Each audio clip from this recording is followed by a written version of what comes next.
அதான் சுந்தரர் பெருமை.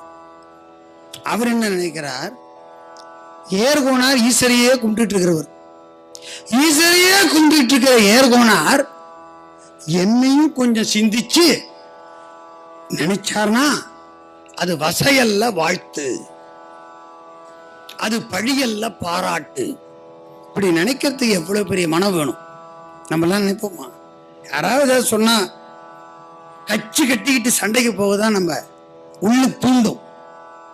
அதை சொல்றாரு சேக்கிழார் பெருமான், ஈரிலா புகழின் ஓங்கும் ஏர்கோனார் தாம் என்ன பேரிது பெற்றார். கவனிங்களேன், அடியார்கள் நம்மளை வசப்பாடினா கூட பேருதான். ஏன் தெரியுமா? சிவனையே கும்பிடும் என்ற திருவுடை பெரியாருடைய சிந்தனையில் நாமும் இடம் பெற்றமை கண்டு மகிழ்தல் வேண்டுமே அன்றி காய்தல் வேண்டாம்.